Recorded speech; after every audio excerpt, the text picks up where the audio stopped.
What's going on, friends? Zach Ralph here. This is going to be a bit of a different kind of power out tonight because it's just going to be me flying solo. But as I say that, someone just popped into the into our chat, wondering if he wants to at least join us for our pre-show gimmick. Parrish, you want to come in and chat for a bit? Oh no, he's in. Okay, yeah. Hey, buddy, how you doing? Not too bad. How are you? I'm doing okay, thanks. Excuse my sound because I, again, wasn't expecting company, though I'm thrilled to have you, but I don't have my headset on and I'm just kind of I'm killing time. It is all right. It's always a pleasure to see you, my friend. Likewise. Did you happen to catch NWA this evening? No, I'm here for the NXT thing. I just figured I'd jump in early and make sure everything is going on just perfectly, just so nobody is in trouble. Yeah, so far so good. Again, we're just kind of in our little pre-show gimmick, which we do while NXT enjoys its overrun. And yeah, just killing time. Time. I actually do like always coming on and trying to learn more about the NWA. So I actually don't even mind listening and just hearing it too. And just out of curiosity, where do you watch it? It's on Fight TV. You subscribe to the monthly package. It gets you like the month's worth of NWA episodes, pay-per-views, of course, being extra. Okay. Yeah. Fight TV. Oh, and I see Alex is also part of our StreamYard studio. I'm not sure if I'm supposed to mention StreamYard or not, but that is what it is. We got people starting to join us. I just want to remind everyone that this is just the pre-show chat. You know, we're just waiting for NXT to kind of enjoy its overrun. And before I jump into my own NWA review, yeah.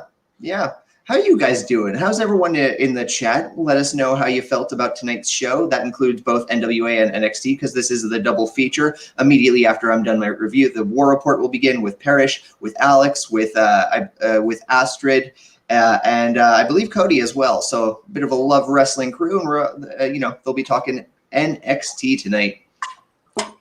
On that subject, anyone got eyes on NXT? I don't want to overstay my welcome on the pre-show.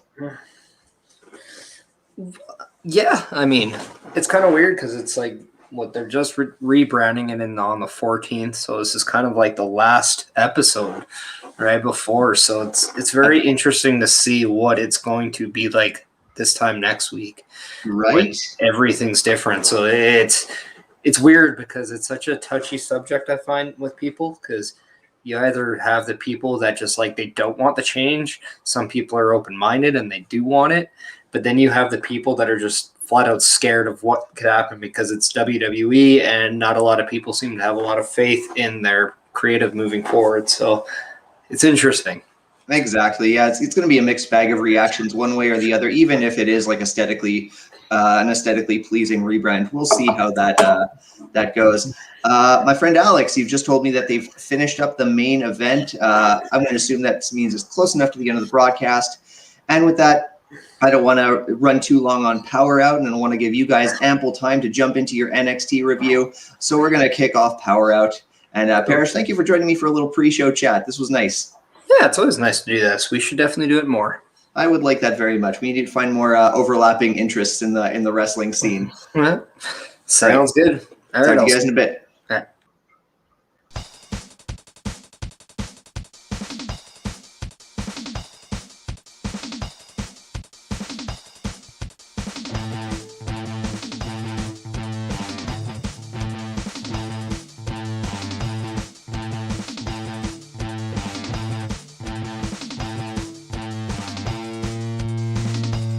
Ladies and gentlemen, power is over. But that does not mean for one instant of a second that the fun is over. Without a doubt, you are here because the power is out. So stick around, because it's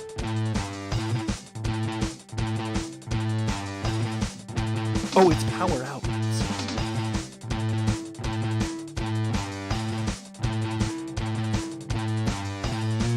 Yeah, it's Power Out.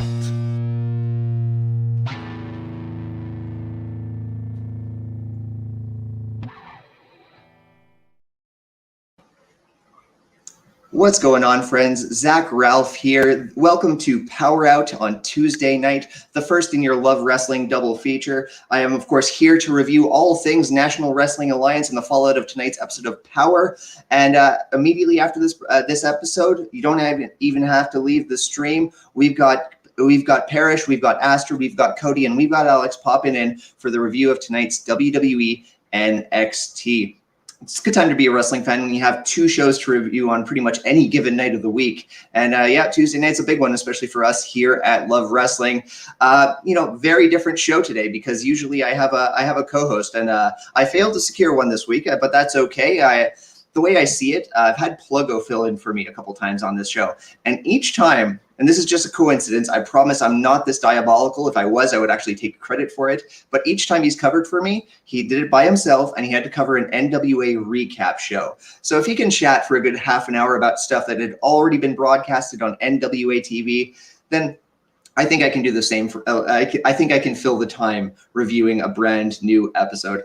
One thing I do want to say is if my voice fails, I just enjoyed some great quality live wrestling for the first time in 19 months this past weekend. I'm only just starting to get my voice back, and who knows, by the end of the half hour, might be hoarse all over again. But all the same, I'm here to talk NWA. But without a guest, this means my attention can be focused on you. So if you have any comments, if you have any questions about the NWA, even if you're not watching right now, because I know a lot of people here are just waiting for NXT, and that's totally fine too.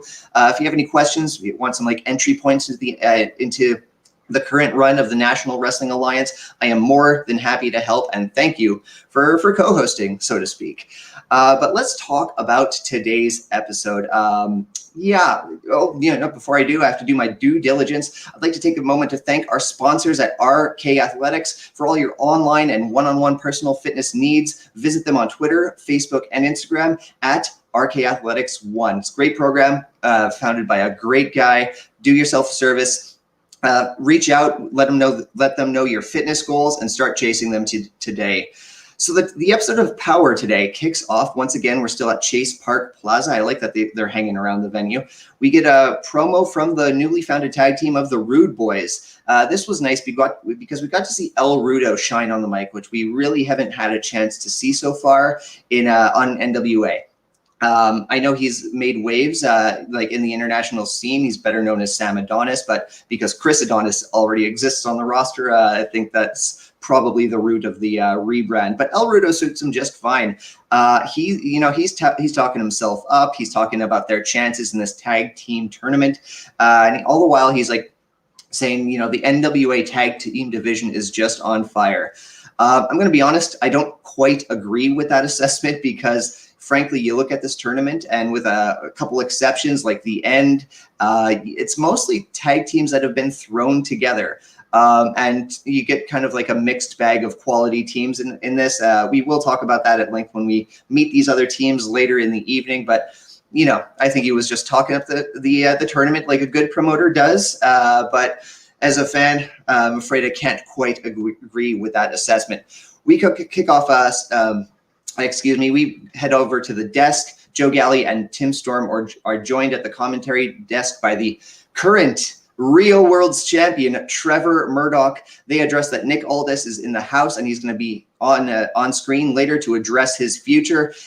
Murdoch, he talks about how he's always going to be at odds with Nick Aldis, but he keeps reaching out by email, but he's just, he's not reaching back. No one's been in touch with Nick Aldis, and we're going to find out what his future entails by the end of the broadcast. So we move on to the first of the tag team quarterfinals on this particular episode. Last week, of course, the Rude Boys had qualified. We have the team of Jordan Clearwater and Scion, otherwise known as the Masked Man, taking on The End. Now, this one was cited as recorded earlier today in an empty arena at the Chase Ballroom. And I get that they put the citation that it's recorded earlier today because of the empty arena. But that's a weird thing to put on a pre-recorded broadcast. I mean, isn't it all just taped earlier? It's, maybe I'm nitpicking, but I just kind of chuckled to myself as I read that. At the bell, The End is hot off the gate. They jump the opposition. Jordan Clearwater is just left to fend for himself for pretty much the first act of the match. Scion is, nowhere to be seen. He's just disappeared after that early attack. Clearwater is subject to near falls after near falls, and he's about to tap out before Scion finally reemerges, making the save. Austin Idol, by the way, has just kind of sauntered his way to the ring. It was a bit of a surprise to see him there. And around this time, the tide is turned in favor of Clearwater and Scion. They hold the advantage until Austin Idol tries to pass Clearwater. The ends like Chrome Spray, the Mad Max gimmick, the great stuff there. But it backfires, and it allows the end to finish off Clearwater with Hell on Earth, that modified Doomsday device. It looks great. So yeah, like I said, recorded earlier today is a weird thing to put on a pre-tape show, but once again, just nitpicking. Now, this Austin Idol thing, it's clarified later on, and we'll talk about that too, probably. But man, this whole scene with Austin Idol and his entourage is just not making much sense to me. Idol is representing the television champion. He's also got kind of Clearwater and Black G's in his back pocket. But last week, Black G's and went head to head with the TV champion, and it wasn't like a padded match or a one-sided. Black G's didn't just do the job for the head of the table. Not to borrow from the WWE right now, but it's just not connecting. Like, there's a real cognitive dissonance in how they're telling the story. Once again, it's cleared up later on, and whether we talk about that or not is still to be determined. But it stood out like a sore thumb during the match itself, and that's a shame because the match itself was good. Because like Clearwater and Scion, they're not they're one of the thrown together teams that I've been talking about.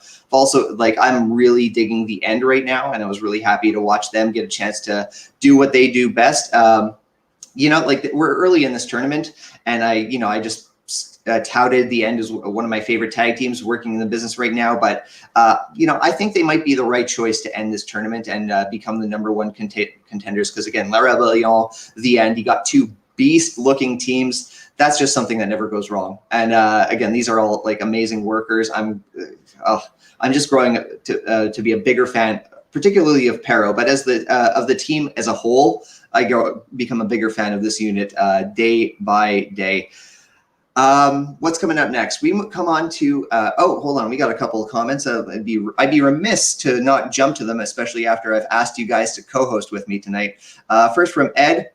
Odd to put a dark match on a tape show. Wonder if they had to re-record it for some reasons. That wouldn't surprise me. There's a lot of like technical difficulties when you look at an NWA show, especially on Fight TV. I could do a whole laundry list, but that's neither here nor there. If you've tuned into Powerrrout, you've heard me talk about these at length before. But yeah, something like technical difficulties would not surprise me for putting this match on. But also, it was indeed part of the tournament, and it was announced as such proper in the ring as well. So we can hope. We can hope that there was some forethought put into it, but might not be the case. Wordsmith, good friend. It's not a gimmick. It's a way of life. I'm not sure which one you're talking about. I'm going to assume you're talking about your fan favorites, La Rebellion. Please feel free to correct me if I'm mistaken. Parrish, with all these debuts to AEW, are there people you would like to see in NWA ads to help charge up the roster? Man, after Empower, again, I've talked about this match a whole hell of a lot, but Camille versus Legit Layla Hirsch was just like a masterclass, and I advise just about anyone to check this match out. But Legit Layla Hirsch would be a very welcome addition to the roster. I think it would be very fun to have her on, like, in the women's division. I know that the tag team women's division is starting to find its footing as well. So I don't really know if Legit Layla Hirsch has any kind of affiliations within AEW on TV, but if she has a tag team partner, I think that might help mix things up a little bit. What's up, guys? Who we got? Certified Hustler. What's up, guys? This is Ben, WFM's #1 fan, president of the St. Louis NWA fan club chapter. Friend, thank you for joining us. It's great to have a distinct member of the NWA family joining us this evening. Oh my goodness, we're getting a lot of comments through here. I'm going to try to keep up, but I will have to move on through my review at some point. I was actually at Wrestling at the Chase this past weekend, a couple of weekends back. Let me tell you something. Grace, have my life. I live in St. Louis. That is a fortunate place to be living in pro wrestling, especially as a pro wrestling fan. My other co-host, Ticket, is joining the show. The president, William Patrick Corgan, announced today that Wrestling at the Chase is coming back permanently to St. Louis. Oh, wow, that's really cool. I do like the GPB studios feel, but it would be a mistake not to really capitalize on the media momentum that they've got in St. Louis. That's for sure. Yeah, again, thank you for joining us, Certified Hustler. You got a couple comments here. I do have to move on through the review. And Wordsmith has clarified he was indeed referring to the end. Yeah. Okay. Well, thank you for that. Once again, this is Ticket. Now that the comments are off screen, I know he's the real draw of this program, and I'm happy he could be a part of it. Let's take a look. Okay, yes, Hawks Airy is what kicks off the next segment. They're part of the tag team tournament as well, another one of the founded teams and not one that's thrown together. May Valentine asks PJ about heading into the next match in the tournament with his rival, Colby Carino, who will be teaming with JTG. This was a bit surprising because Colby Carino and JTG are really great, and I feel like they could be placed in the on the card a little bit better than this thrown together tag team tournament. PJ Hawks picked up the win on Colby Carino in the pre-show at NWA 73, and I'm not sure continuing the rivalry within this tournament is really doing any of them any favors. But again, it was just a promo. We'll see how it goes for. Yeah, we got a Ticket cameo, and it wouldn't be Powerrrout without Ticket. Wordsmith, if you want to, Wordsmith, if you want to write a theme song for Ticket, I do invite you to do so. You are welcome to compose that number, and I will find an opportunity to play it. You've heard it here first. Okay, so first singles match of the evening, we got Jeremiah Plunkett taking on Mr. Excitement himself, Jedias. Jedias just makes quick work of Jeremiah Plunkett, finishing him off with a crucifix. Now, friends, it is not Jedias' fault. The booking of that battle royal was as questionable as it was. It was a show killer. It went on way too long, and people were just confused trying to figure out who Jedias was. Turns out, of course, it was Murphy of TNA fame. But again, the NWA has guys on their roster who they've invested in already, who would be really great in this position to be running up to a challenge with the North American champion, of course, being Chris Adonis. JTG could have this spot. Colby Carino, Slice Boogie, they're all talents who they've invested in who could have this spot right now. And, I just don't know. I don't see the value in bringing up this, another monster type character when, NWA doesn't exactly have those big, monstrous, otherworldly characters too often.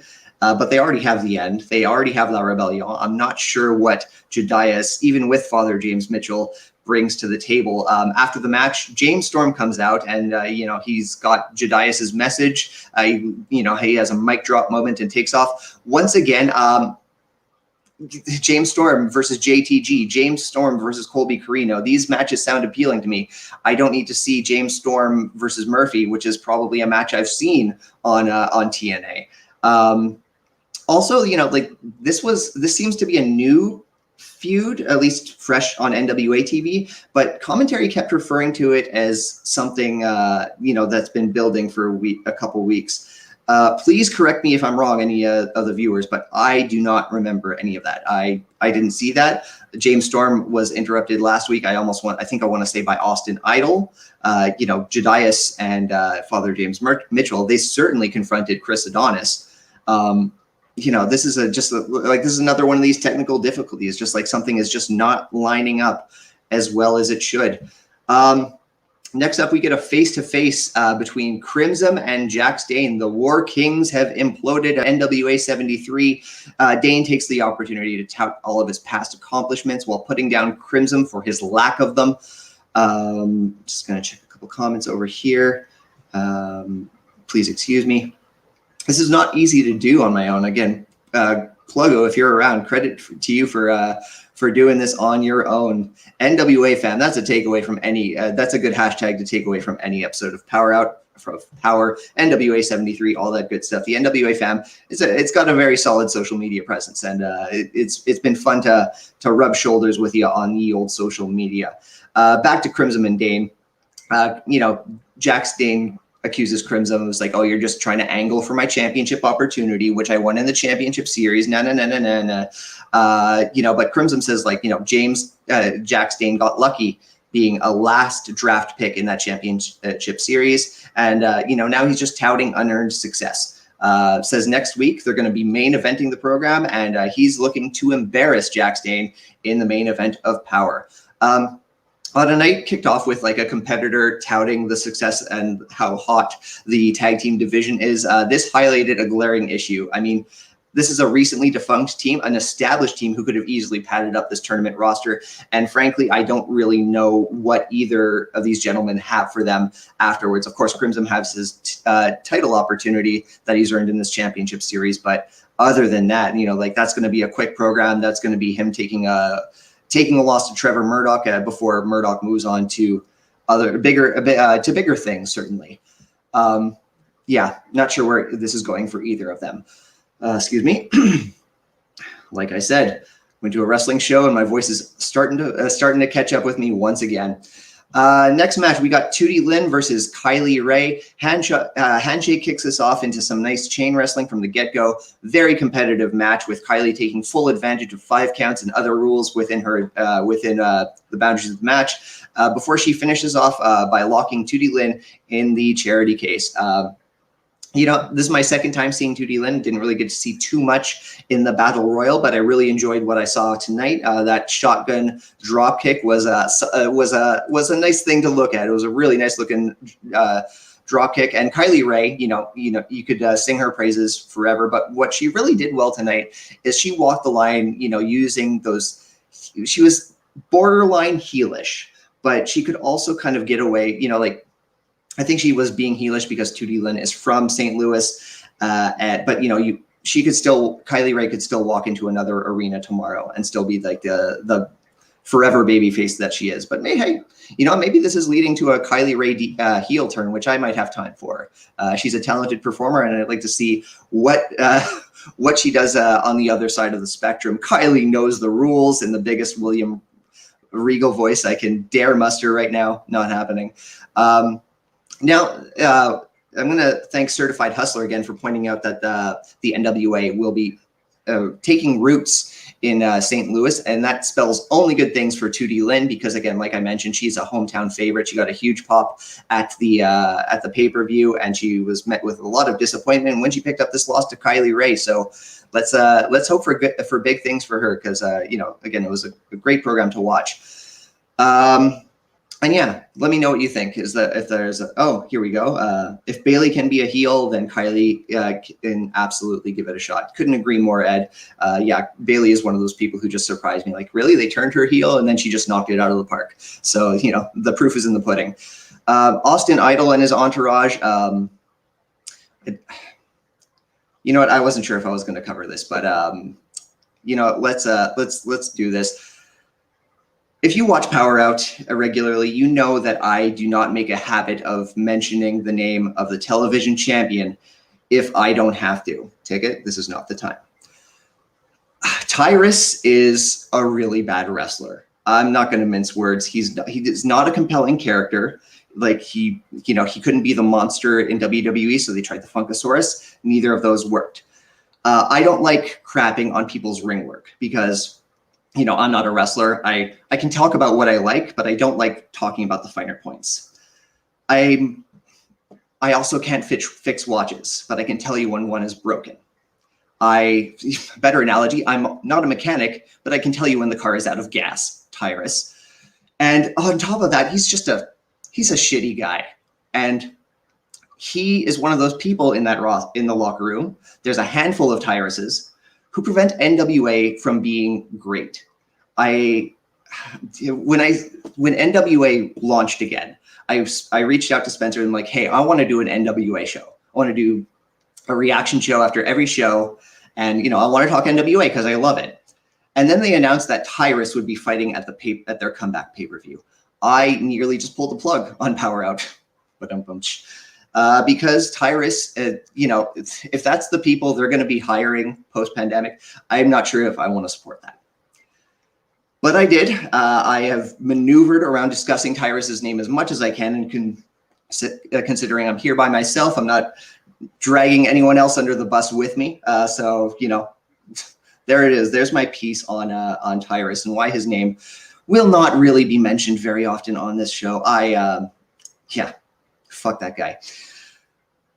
Anyway, let's actually move on, because again, this is Love Wrestling, not Zach's soapbox, and talk about all the things that he does not like.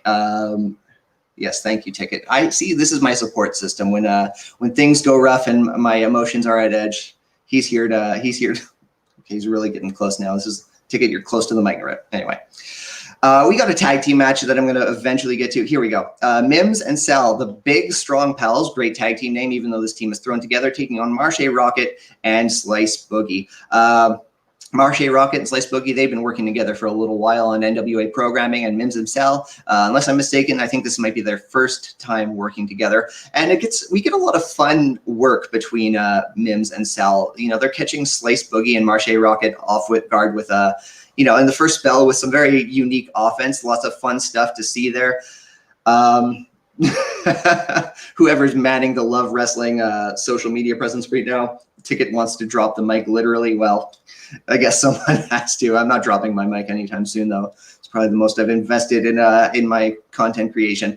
Anyhow, Slice is in survival mode, Sal is in survival mode for the remainder of the match and resiliently kicking out of just about as much as he can.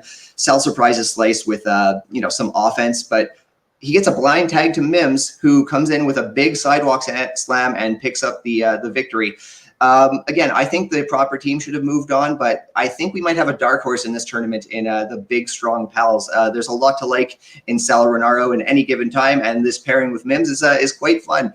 Mims, I was so happy to see pick up a win on NWA. He's been he's been the jobber to the stars for a better part, and that's not a bad role for anyone. But you know, Mims is a talent, and I like seeing him succeed. If he goes on to this tournament, again, the end is my pick, but I wouldn't be upset at the Big Strong Pals picking up the W at the end of this tournament and taking on the Rebellion. I think that could be a fun dynamic match in its own right.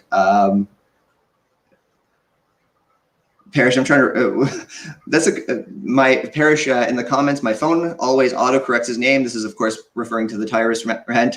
So my phone also hates him too. I'm very curious what that autocorrect comes out to, unless I missed it further up in the chat. But please let me know what autocorrect calls that terrible, terrible man, that terrible, terrible wrestler, that terrible, terrible presence. What we got next? We got a segment with Paola Blaze and Marty Bell. The takeaway here is that we're going to see two singles matches down the line between the Hex and Blaze and Genocide. If Blaze or Genocide picks up a win in either of their match against Allison Kay or Marty Bell, they're going to be in line for a tag team title match down the line.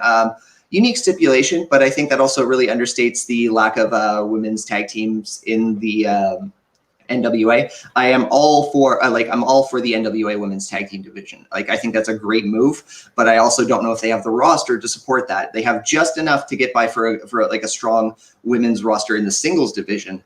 But when you you muddy the waters when you don't have a lot of established tag teams. That being said, would really like to be proved wrong. I would really like to see more time invested in the women's division in general, but especially the tag team division, especially if they're just bringing this the titles back. Parrish, it changes Tyrus's to Toots. Well, I kind of like that. I kind of like that very much. We got a couple other autocorrects. This is gonna be fun. Let's jump into these. Cody, mine autocorrects him to Trust or Tootus. Okay, I could go by Tootus. I could use that. Ed, mine is about Trust of Tusk. Yep, these are all kudos to all your phones for trying to ignore that man's name as much as possible. Night ends with a hype video for Nick Aldis and his amazing reign as a NWA champion. Before he kind of comes out himself, he's flanked by Strictly Business. It's a series, this promo, it's strong, but it's a series of backhanded apologies. Aldis admits he was out of line for punching Kyle Davis in the face, even though Kyle Davis has a very punchable face. He says he's proud of what he and Billy Corgan have built together in spite of always being at odds and always and Corgan always screwing Nick Aldis out of appropriate competition. He apologizes to the fans for being a bit of a difficult champion to endure, but he also says, he's had a target on his back for 1,044 days. He's been a rock star this whole time. And when you're a rock star, you can come at him with your criticisms and then you can tell him what to do. He says he did his best to put his name on the list with all the great champions of NWA history. And finally, he broaches the subject of the new champion, Trevor Murdoch. He says, in spite of being at odds, like being oil and water with Trevor Murdoch, he admits that Murdoch was the better man at NWA 73. A little understated.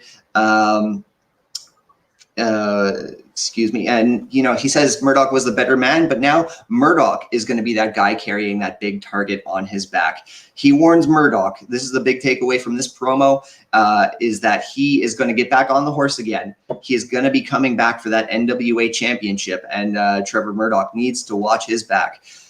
It's a strong promo. I liked at the end when he says, I come from a family of winners. And then he was met with Mickey James on his opposite side from Strictly Business.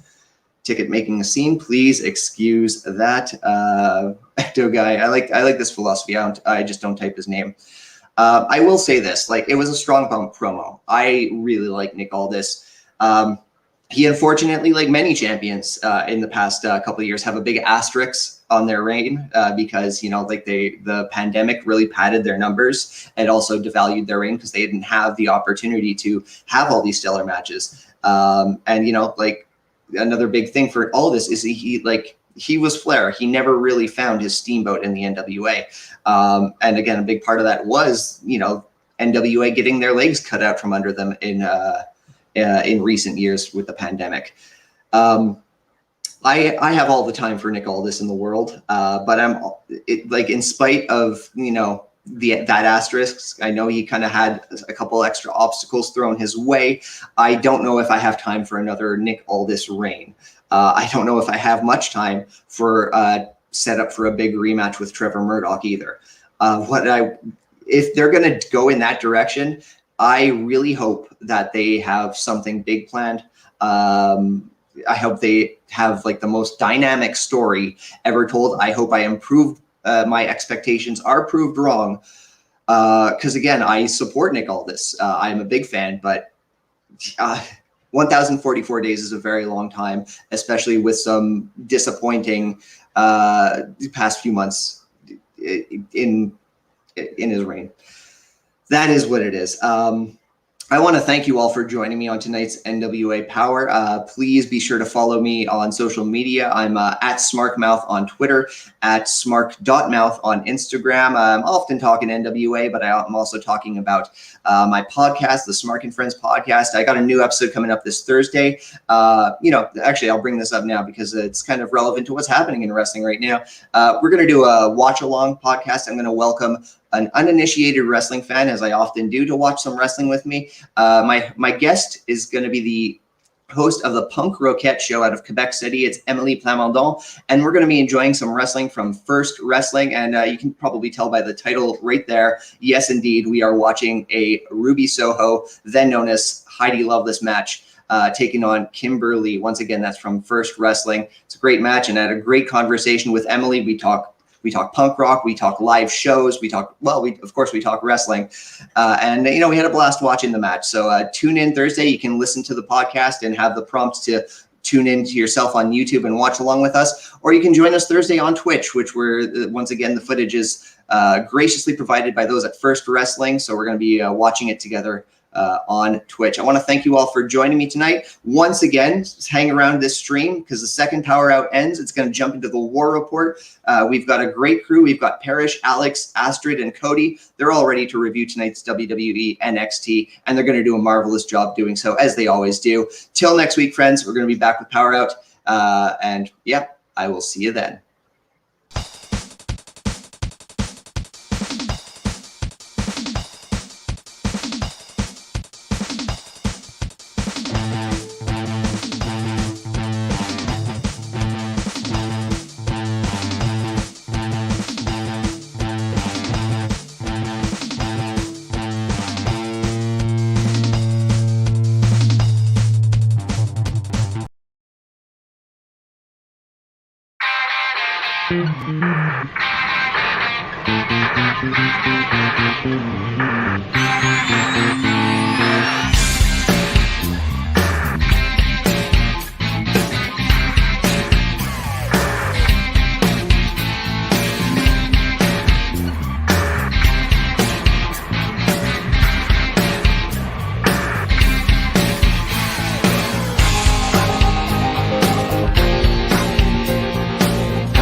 Hello and good evening, or 10:30 at night, at least where I am, everybody.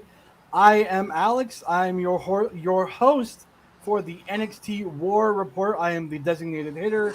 I am the special teams. I'm obviously not Ed, and that is about the most sports term you're going to get from me. To my left, we have the natural Astrid. Astrid, how are you doing tonight? I'm doing good. How are you? Good, good. Below her, we have Cody, as always. Your two mainstays for the NXT War Report. How are you doing, Cody? He's muted. He is muted. Prepared as always we are. I was just being kind to Zach. I was not prepared to come in and talk myself. I'm doing good. It was a great show. I'm ready to talk about it. All right, and then below me, we have a special run-in. Our friend Chris Parrish. How are you tonight, my friend? Oh, I'm just doing a little bit of fantastic. We're talking about Nick Aldis before and his long reign, so we might as well talk about my beautiful summer long reign as the Love Wrestling League champion, because Spencer Love ain't got my number. Yet another reign padded by the pandemic. Yep. Not padded, actually. I've been defending it, actually. One of these days, I'm going to take that belt off. I defended it against a whole city and still won. But before we begin, we all, as we always do, we have to talk about our sponsors, RK Athletics.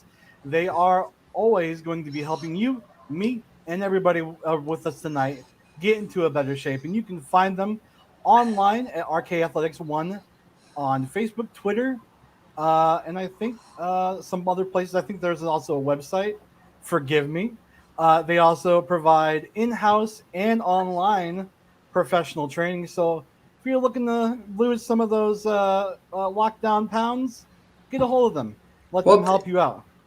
It's not a website per se, but it is a handle. And it's the handles RK Athletics 1 on all social media, which you could also find on the ticker below since it's now updated. There's my producer at work. So now that we've got the introductions out of the way, let's begin. And I say the introductions because at least we gave some. I feel like NXT just started off right out the gate with this first match. We have Ember Moon versus Kaylee Ray.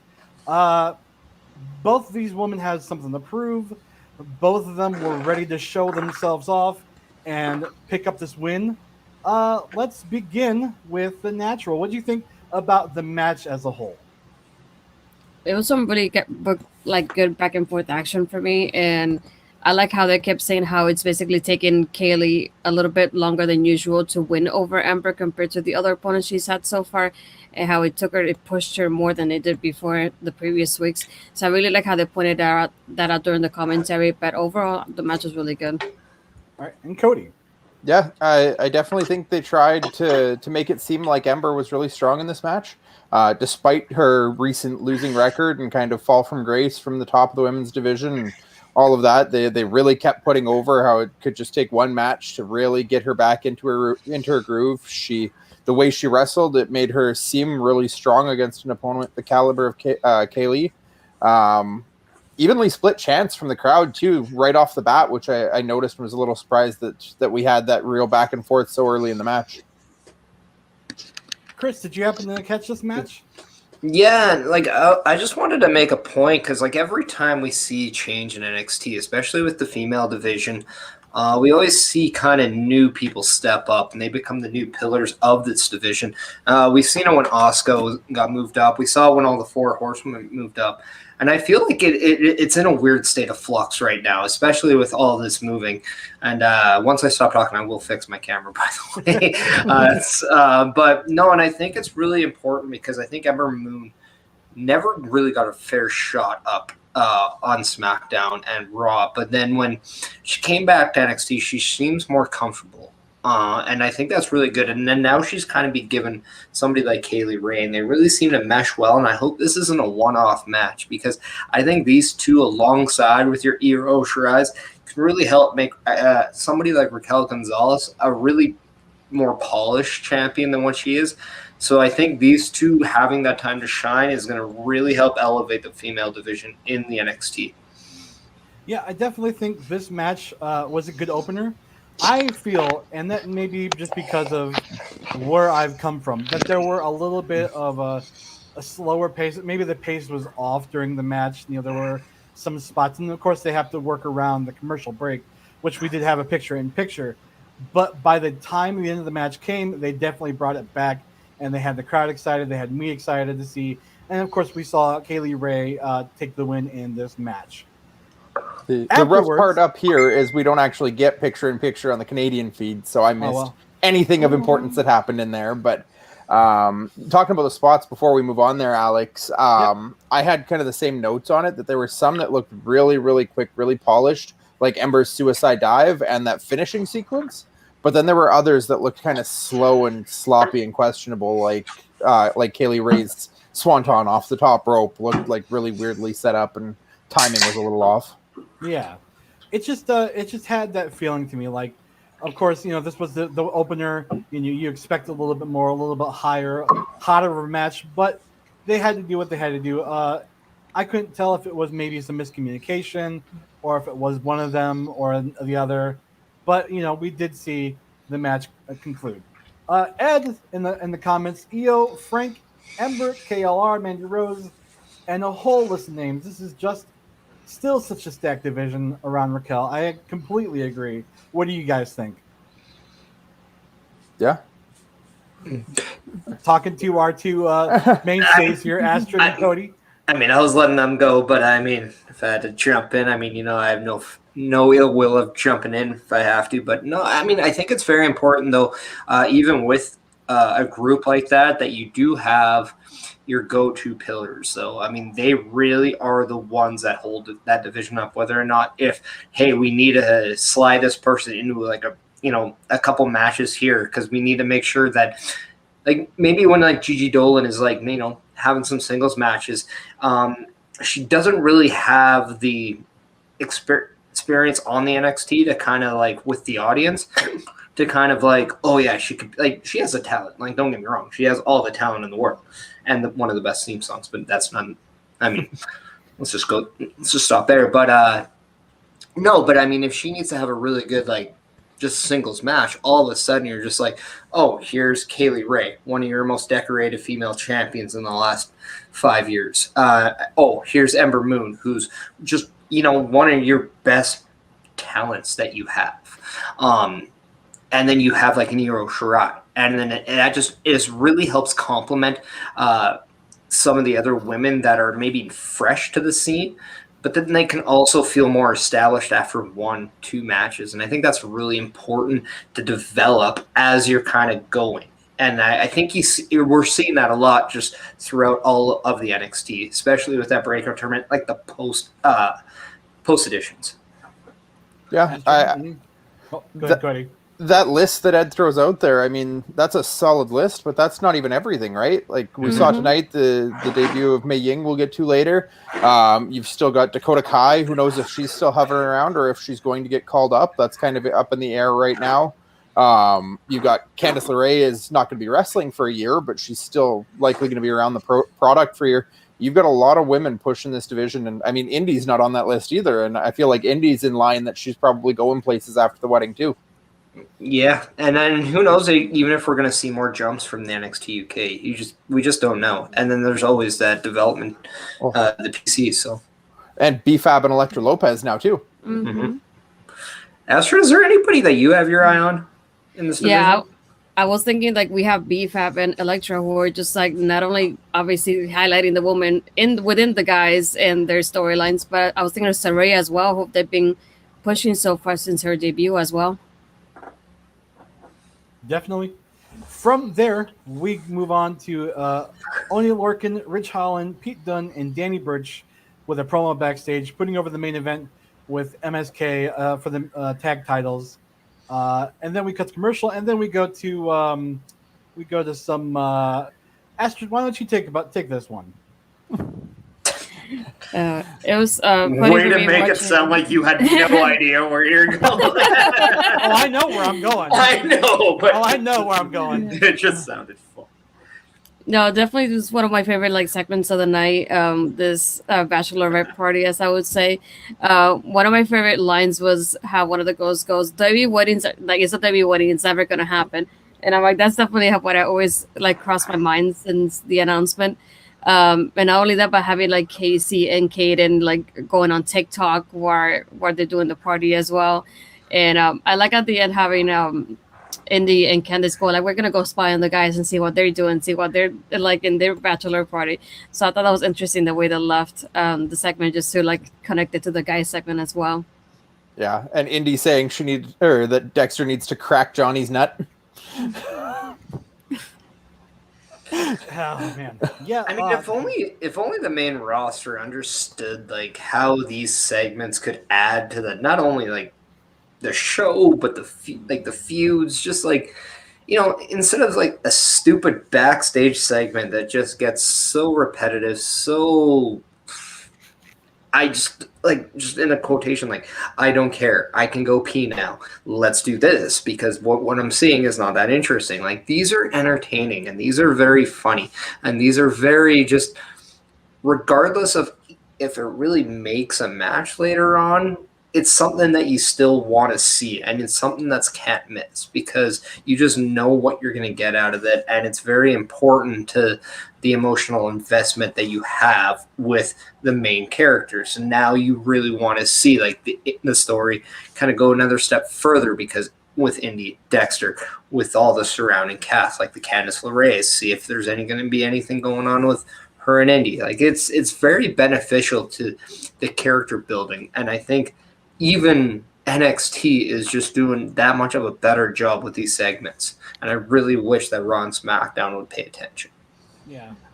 One of the standout comedy bits for me was one of Indy's friends from Australia was like, "Oh, I'm so glad you're here for the wedding. I'm glad you can make it." And then her friend's just like, "Well, I just came for Disneyland.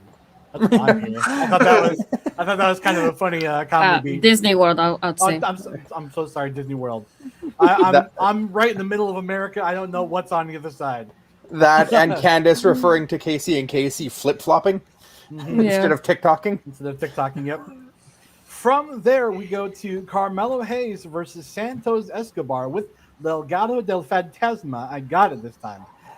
With a very nice, fast-paced match with each competitor kind of one-upping each other.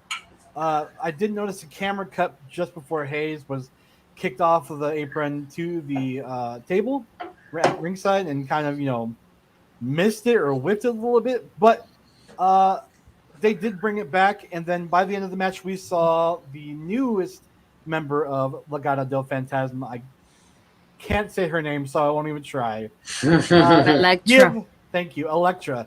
Give Hayes a body slam on the outside, to which I thought he shouldn't have gotten up so fast on his own accord, especially with like a body slam on the outside and having this match go on this whole time. But by the end of the match, we saw Escobar take the win. What do you guys think about this? Cody, we'll start with you. Definitely enjoyed the bits with Electra there. Her coming out, she looked just fantastic in that entrance with Santos. The match itself, I think, other than a couple questionable spots, the table spot you said, and then there was a really weird cut of the camera right before Carmelo hit the code breaker on Santos, just before that Electra spot with the body slam. Mm-hmm. It almost seemed like maybe there was something that happened live that they just cut, like they fixed it and then cut so that it looked like it happened in the same spot. I'm not sure, but it really kind of felt off. The timing just kind of jumped there. I think this was a taped match or a taped show, because I know that they're moving to the new arena next week. So yeah, last week and this week were 2 taped shows where a lot of reporters got kicked out to avoid any spoilers coming out from them. I know I'd read. So, but the other thing that was really weird to me was Santos, whatever that Boston Crab lion tamer was, he tried doing on the steps. Putting people in submissions on the stairs or on the outside, they always make it seem like it's going to hurt so much more. And I'm like, not really. Mm-hmm. But overall, I thought it was probably my favorite match of the night. Astrid, what did you think? Yeah, I really like the back and forth action. I like how Electra got involved in there as well.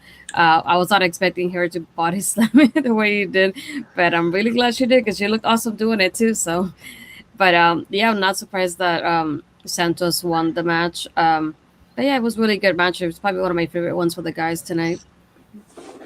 Chris? Yeah, just from what I saw, I felt like this was a really good opportunity for Hayes to kind of just create more, and it was really safe putting him with one of the best workers in NXT, to be honest. With that being said, I thought they did too much. I thought they really should have just kept it a little less in the sense of spot stuff. Not for the sake of, the spots didn't make sense. I just felt you didn't need them, and you could have told a better story. I also would have loved to see Hit Row come in and kind of try to get one up on Lugaz. I would have loved to see them maybe kind of even, like, how cool would it have been if Isaiah Swerve actually kind of distracted Santos and lost to Hayes, and then it would have escalated that feud a little bit more too. I thought this was a missed opportunity to really kind of hit home there and really give Hayes that kind of win, and really gave him that little, like, if you were to later put Santos Escobar over for that North American title, you have Hayes right there and it says, well, I've beat you before, and then you can go into that match, whether or not if you wanted to do it for TV or a takeover.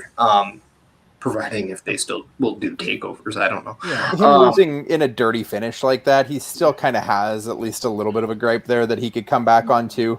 Mm-hmm. I don't know. To me, it's just one of those things where it's just safe all around in terms of the booking. But if I was going to do that, then I would have cut out a few things that they did in the match, so I at least can come back to something more. Because I have a feeling they will, to be honest. This didn't really seem like it was an exclamation point on Hayes and Santos. Yeah, I think we'll see more of them in the future. Maybe even somehow work into a 3-way with Isaiah Scott for the NXT North American Championship. From there, go ahead, Cody. I think this is an opportunity to take Carmelo out of that for the time being. I really, really like what they've been doing with the Hit Row and Legato story. I feel like they're hitting on all the notes. I disagree with Parrish that it was a missed opportunity here. I feel like Hit Row's kind of, back, they're game planning. They're figuring out what their next move is. They're not going to just rush out to try and attack and get blindsided again. They're going to wait and make their move when they feel it's the right time on it. But Carmelo now losing to Santos, it takes him out of that picture that we can have that clean Swerve Santos match for the title. And then Carmelo can handle his contract later. And I know we've talked about in the past potentially moving towards a War Games match between these two teams. So it could be something to see. Ed in the comments, Hayes has a breakout contract so that we can expect him popping in and out of champion storylines. Yeah, he could be in any one of them. I don't know if he should be going up against Joe so quick, but I definitely could see him being put into that North American title picture, myself at least. Even have him like popping into the story with Joe, though, just kind of reminding people he's there and he's got it. If you've got KOR or Knight or whoever ends up winning this match next week, you end up, he just kind of pops up and he's like, hey, by the way, I got this. Very Randy Orton-esque when he cashed it in against Dan O'Brien. Just kind of hovering, not actually going after Joe, but just reminding and feuding with the guys who are in the title picture, like, hey, I could take that shot before you. Right. From there, we have a KC squared, as I'm going to call them. KC Catanzaro and Kaylin Carter I have to say those slow. Caden. Sorry, of course I screwed it up. Go slower. Yeah, sorry. They have a little highlight putting over the tag match for the title match later tonight. And then we go to a Diamond Mine promo with Malcolm Bivens promoting the two newest members of Diamond Mine, Brutus Creed and Julius Creed, or the Creed brothers. I guess those two are better known as the Casper brothers, as I'm reading. From there, we go to a Regal backstage promo, who makes a match next week for number one contender for the NXT Heavyweight Championship. It will be LA Knight versus Pete Dunne, Tommaso Ciampa, and Kyle O'Reilly in a fatal four-way to see who will face Samoa Joe next. From there, we have the Creed brothers with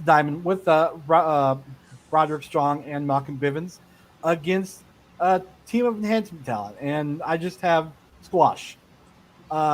Pretty plain and simple. You guys got anything to add to that? I enjoyed the way the team played. Just that pure violent aggression that they had through the match. The fact that when they tagged each other in, they were doing it by slapping each other across the face. It was just a brutal squash. It was the stuff that we've seen in the past with Lars Sullivan and Braun Strowman and all of those guys. But just as a tag team with these two guys, just as dominant as they were and showing like they feed off of the violence, it's a neat angle to watch going forward. Anybody else? Astrid? I mean, it was to the point. It just to give us an introduction to who the guys are and introducing them to the Diamond Mine now. And with very Bludgeon Brothers feel in their tags. Yeah. Yep. Slapping the crap out of each other, just, overtaking the other tag team, just showing what kind of powerhouse they be with very collegiate style. It's going to be interesting to see where they go in the future, but this was plain simple, just them beating the crap out of the other team. They really had that kind of old school Steiner Brothers kind of feel to them too, with like that old school like NCAA vibe. But it's also pretty cool to see that WWE or the NXT is still trying to go back on some ideas, but with that give them also a little bit of like more modern kind of vibe too, because like in a way, like we got the old school rehash of like a Steiner Brother vibe, but at the same time, like Ed said, we got them in that aggressive, violent mode. So you're giving them a little bit of an edge, which I think you need nowadays in pro wrestling because it just brings that out. I felt we got a good idea of who they are in that match, and that was a good intro to the Creed brothers here. So now it's interesting to see, okay, who's their first real test? How do they fare? Because now it's kind of one of those, I don't want to see them do more enhancement talent squash matches. I think that just gets redundant and boring. I mean, leave that for, whoever leave that for that amateur wrestler WWE just signed. He can do that. But I don't want to see it in the tag division. They have too many good tag teams to waste on enhancement talent in NXT. So Go ahead. Go ahead, Alex. Well, I was just going to say, I hate to tell you, Chris, but this is kind of the direction we're heading here forward. No, but there's other tag teams you can use in there who, in all honesty, you can have them lose and it's okay. You don't have this is a good way to still help the competitive nature of the division. It doesn't need to always be enhancement talents. Mm-hmm. Two to three enhancement matches, I think, is fair, and you just kind of slowly grow your move set over those 2 to 3 matches. Kind of get your team moves in, get your single moves in, get used to doing them in the ring, the timing, on the spots, and then you put them into a feud. I'm okay if that's all we get. I don't want to see it drawn out too long.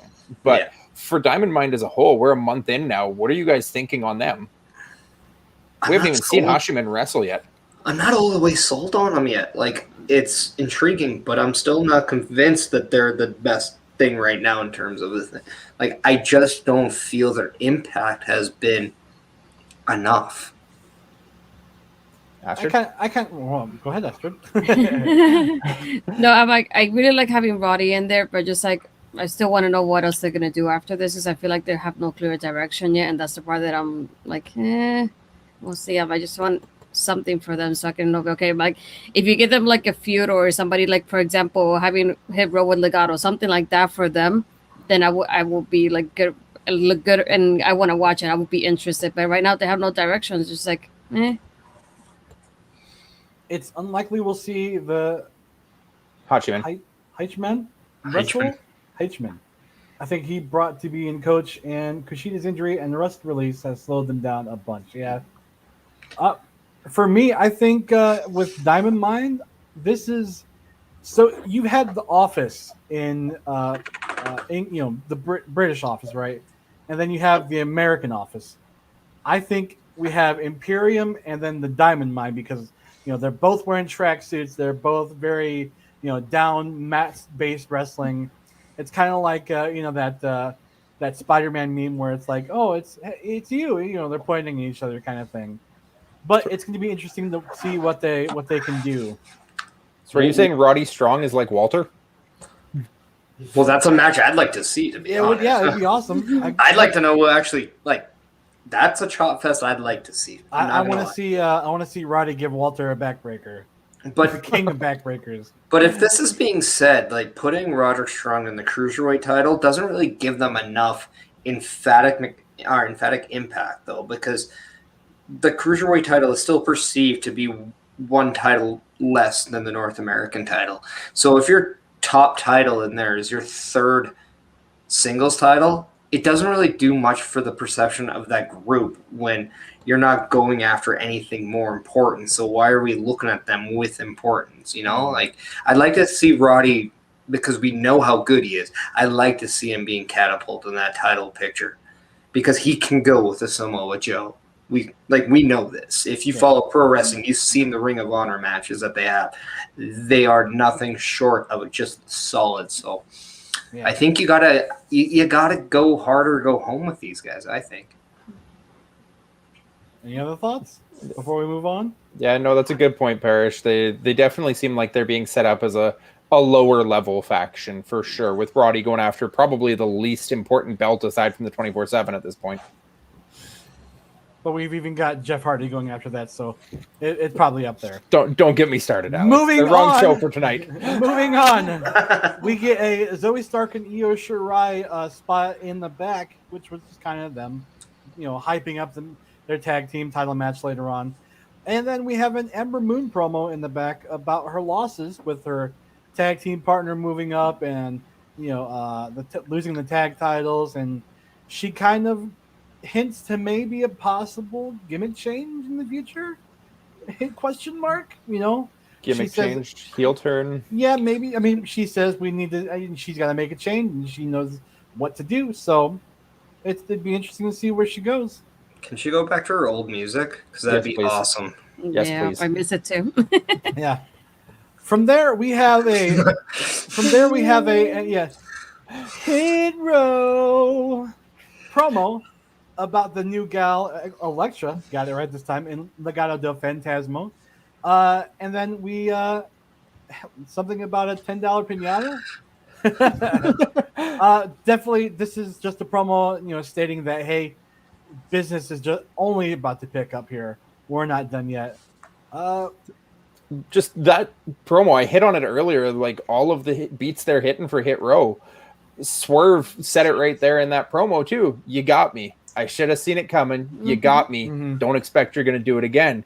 And that just kind of plays right off that same fact that, they're sitting there, they're analyzing, they're planning their next hit, and they're going to come and hit. Yeah. Right after that, we go to the NXT Women's Tag Team Championship match.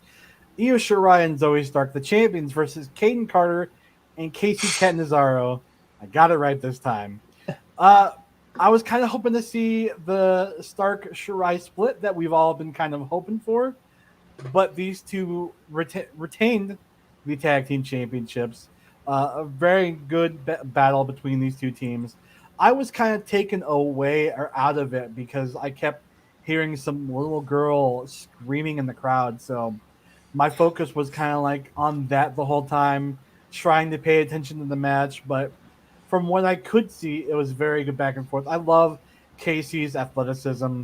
and I love Kaiden's in ring work as well, and I love the green eyes that she had tonight from what I saw. But Astrid, we'll start with you. What did you think of this match? Yeah, it was some really good back and forth action. I like how they kept starting the storyline, like basically like EO, even though they're attacking, like they're technically working by themselves because EO's like, I don't need your help, and then there's always distractions, so many points here and there. I think little things happening during the match that I liked, how they kept telling us like they're a tag team, but they're not a tag team at the same time. But yeah, I was hoping Zoe and Io would lose this one because I'm not interested in them as a tag team and their run so far either.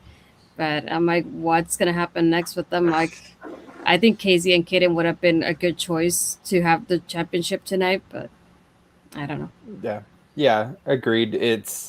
I really enjoyed the story as they told it through the match of Io and Zoe being a team that's not a team, and then the KCs being a very well-oiled machine in all of their team, like pair maneuvers and double teams and all of this, and how Io kept getting distracted by Zoe, and then when it was Zoe in the ring, it was Zoe that kept getting pinned, and Io was the one that had to break it up, and Io ultimately is the one who hits the moonsault and gets the win at the end of the day for her team.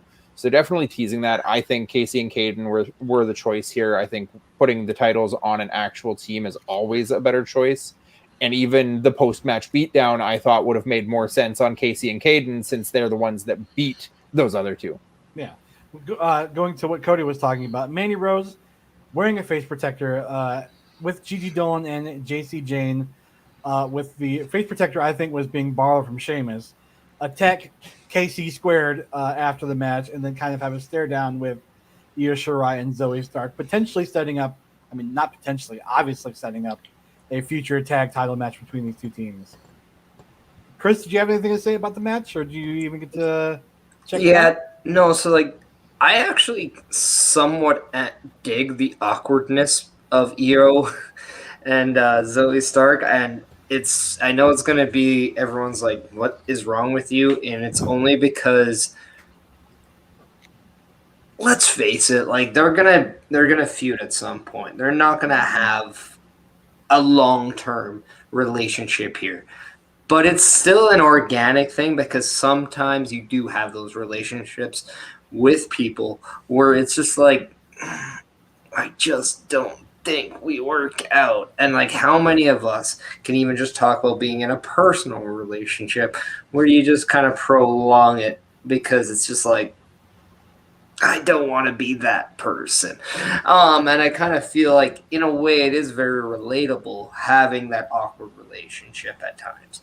But with that being said, you have a former NXT Women's Champion. So when it comes to that in ring, regardless of what Zoe Stark may get, you have somebody as solid as Io Shirai always kind of bailing out. So I like the fact that she kind of picks up the wins all the time because it's almost like she's just like, yes, I have to do this again. And then it kind of sets those seeds. And then those seeds become more of a natural thing.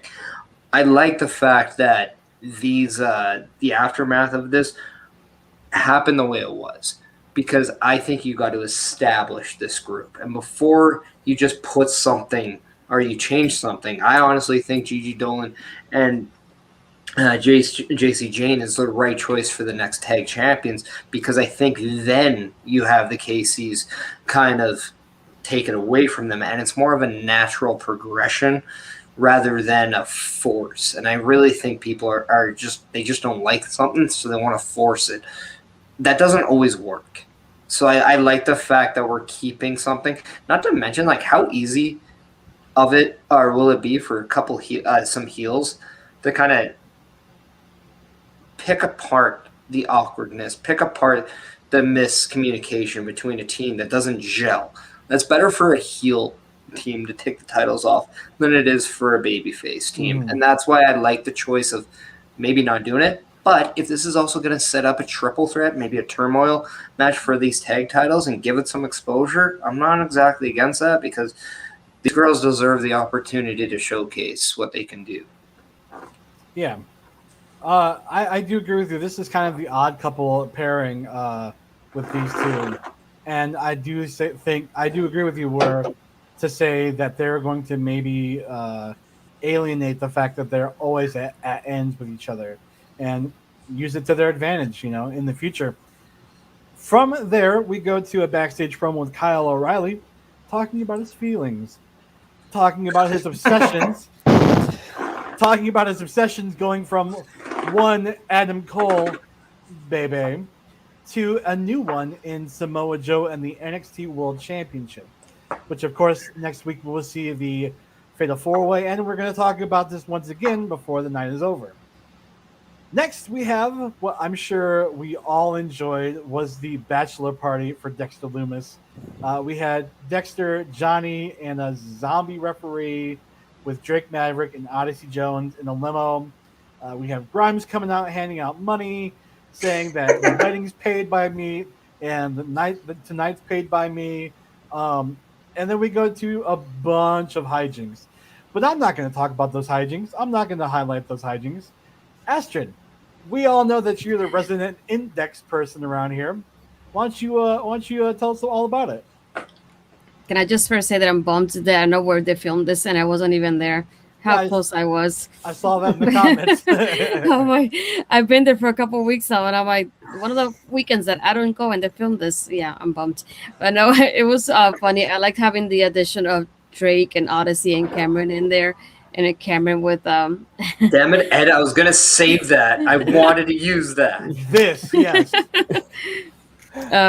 But no, it was really fun. I like having the addition of Grimes in there with his money and like inviting everybody to tag along to do everything, because everything they did is exactly in just that one building. So I like how they went from one area to another back, to do all these segments. And the part with Johnny and Dexter, definitely one of my favorite parts. And having Indy and Candice come in like that was awesome. That's probably my favorite segment of the day. Yeah, I definitely enjoyed. At one point, Grimes calls Drake Maverick a rock star. Like, oh, I see what you did there. And then at one point, we have everybody's on a team against. It's red versus green. Red is the NXT superstars. Green is, as we're going to call them, a bunch of jobbers in laser tag, and just you see. Dexter Lumis coming from the background on everybody within the green vests, like choking them out, chloroforming them, and Johnny comes up and he shoots them in the chest as they're like knocked out. I thought that was a great little bit. Cody, Chris, what did you guys think of this segment? Dexter does not understand the point of laser tag, but I loved Johnny coming and being the one to just clean it up and just those awkward stares the entire time. I don't understand the need for having the zombie ref. It was quirky and weird, but why? He's a Canadian zombie ref. Let's get that right. And then Grimes offering to pay Odyssey to bounce Drake to the moon. Yeah, it was odd. Yeah, and then just the high five. Yep. I was half expecting when they were throwing the axes that like they would do that awkward touch, trying to grab the next axe and then like look at each other. That's what I was hoping for, because after this segment, I'm definitely shipping Gargano and Lumis. I want this to be a bromance. I want Gargano to be at the wedding and just be like, no, I can't let this happen. Dexter, I want to be with you. Let's be a tag team. I think this is where we finally see how you guys have been suspecting that Austin Theory's coming back around on this, that he's going to get jealous. Oh, yeah, and maybe he's just like, oh, no, we can't be doing this, yeah? He sees smart. Johnny doing this like slow high five or the like no look high five with Dexter, and he's like, hey, that's our thing. Mm-hmm. Mm-hmm. Chris, did you have anything to add on this? Yeah, I think if NXT really wanted to make this laser tag thing really work, you'd have Dexter Lumis and Barney Stinson come together. Because if there's anyone that you get laser tag with, it's Barney freaking Stinson. All right. But with that said, I have a feeling we might see Austin Theory at this wedding, kind of like, hey, anybody oppose? And he's there. And you might actually see Gargano kind of turn around and kind of start forming an alliance with Dexter. And it's kind of one of those like unholy relationships that nobody saw come. And he just super kicks Austin and be like, nope. And just like whatever. But with that being said, like I wish we would have saw like who like the best man is, who's going to be in the wedding party, all this stuff. I wish we see a little bit more of that, because I'd be very curious to see what Dexter Loomis would get for gifts for his wedding party, because that is very interesting to me. I'm gonna put on the line here and say that after everything, we're gonna see Dexter and Gargano go for the tag team championships. I think that's going to be the hot ticket after the wedding. Also, it's not because I have a broken front tooth, but because Ed said in Dexpert, this is exactly why I don't bite my tongue that often on streams, because I gotta get my what in. That's gotta get it in. From there, we get a graphics that says Mei Ling is going to wrestle next. Afterwards, we have Frankie Monet, Robert Stone, and forgive me if I don't know her name, Jessie Kamea. Thank you. In the back, that Regal has made a title match next week for Raquel versus Frankie Monet for the NXT Women's Championship. What do you guys think about? What do you guys perceive this match is going to be? Before you start, Ed, I want to correct Ed. That is wrong. It's Legend. Wait for it. Dare it. Come on. Be better. Sorry, go ahead. No, you're fine. So, as I was saying, Frankie Monet versus Raquel Gonzalez for the NXT Women's Championship. Astrid, we're going to start with you. What did you think about this? Obviously something that's going to happen sooner or later, but I'm glad it's happening. It should be a good match, though. And I think it will be good for Raquel to get somebody like Frankie who has experience to push her and show us something different as well. Cody? Yeah, I actually, when the Jessie Kamea versus Raquel match came on last week, I actually thought it was Frankie versus Raquel because Jessie came out to Frankie's music for some reason. I think it's a little quick to be moving to this right now. They haven't really done too much to build towards it, so I definitely don't see Frankie winning here, but I'm interested to see what those two ladies can do together because I think they're both very talented. Chris? There's part of me that thinks Dakota Kai is going to help Frankie Monet take the title off Raquel Gonzalez. I would bet that if you don't put Dakota Kai up on the main roster, this is a very plausible thing to do. I think Frankie Monet, if she's not into something important right away, I question what they're doing with her. Because I don't understand the point of her if she's not going after something. And it doesn't have to necessarily be a championship, but it needs to be something of importance. And I think here, with everything now, like Frankie Monet, Raquel Gonzalez, even if it's a temporary thing, it works. Because I don't know long-term, Raquel Gonzalez really works for me as their women's champion, given what else is out there in this division. I think Frankie needs to find her place, though. I don't understand the point of putting her with Robert Stone. I thought to begin with it was her taking over from Robert Stone and going to be the one leading Jessie and Aaliyah, but then they moved Aaliyah on and Jessie's just kind of there, and Frankie as champion with the Robert Stone brand just doesn't work for me. I mean, maybe they could do something down the line and change my mind on that, but right now it just doesn't feel like a fit. I mean, if Robert Stone can be on the next Future Endeavors list, I'd be okay with that too. This is my guy. Like, I just crap on. I don't like him. Yeah, I think it was bound to happen. Taya Valkyrie, aka Frankie Monet, was the Impact Women's Champion for a long time. So it only makes sense that she's going to be put into that situation here on NXT in a quick pace. We may not see her take the title next week, but at least we know that's kind of what she's going to be going towards.